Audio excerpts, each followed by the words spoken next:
Hey guys, just a little recap on Sunday's message. Again, thanks for taking a minute to listen. This is the Thanksgiving season and holiday this week, and so I know many of you are busy, but if you have a chance to take a moment, I appreciate it. We talked about number 6 in God's top 10, and that is do not murder, or in the Hebrew, simply no murder. It's pretty clear, and the question is, could we spend an entire Sunday or we even within our life teams talking about a very simple, straightforward command? Listen, I want to give a shout out to Joe Whitworth for some of the inspiration for my message. I appreciate some of his thoughts. But the reality is we could talk about a lot of aspects and sides of murder. Physical murder, of course, is the obvious one. I think we all understand and recognize you just can't haul off and kill somebody and take their life. But there are some underlying things. In fact, Jesus talks about those in Matthew chapter 5, that we don't wound and cut and hurt somebody at an emotional level by calling them a fool, by using that word raka, which is just a deep-seated hatred for somebody that goes to the heart of who we are. And of course, we understand that out of the heart and out of the mouth flows what is in the heart. And so, you can't have bitter water from a spring and fresh water at the same time. Jesus talks about that. Emotional murder, apathetic murder are a couple of things we chatted about on Sunday.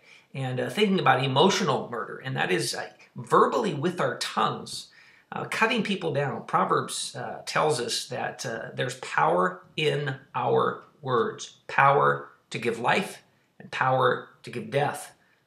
Power is in our tongue. That's a challenging thought, isn't it? The things that we say can bring life or bring death. And certainly, if we're talking about murder and we're talking about death by the power of the tongue, we can destroy people very quickly. Maybe you grew up in a home environment where that happened often, and that's something that is a challenge for you. Be careful how we talk about people, how we think about people, how we express ourselves to others. Just got done watching a little clip, a little movie on television the other day about a woman who had been so devastated by being bullied at school. She carried it with her entire life, this weight and this self-image and this challenge. Now she knew the Lord and she gave credit to Jesus for helping her along so much. But she took a moment and was able, with some help, to meet some of those classmates from many, many years before and finally offer forgiveness and heal some ancient wounds. What were those wounds? It was verbal abuse. It was emotional murder. Apathetic murder is different a little bit in the fact that sometimes I think we just assume somebody else will take care of somebody. Somebody else will give of their time. And there's even stories of people being bystanders while others are raped and killed or beat up. God doesn't want us to be on the sidelines when it comes to the value of people and what we need to be about. Jesus reminds us that if you've given a cup of water to the least of these, you've done it unto me. And if you don't do that, then you've not done it unto me. When we serve people, we serve Jesus.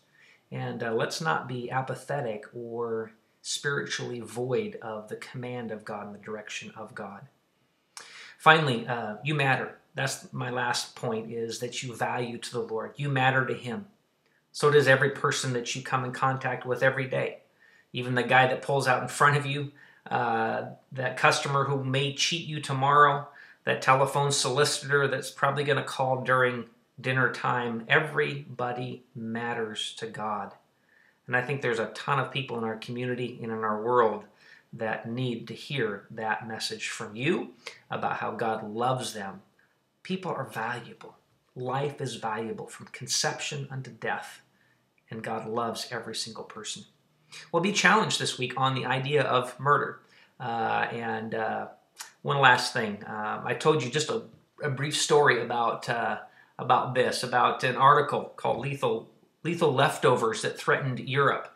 AP reports that the bombs of World War II, remember, that had fallen they still sometimes are found. In fact, tons of them are excavated and recovered, and from time to time they go off.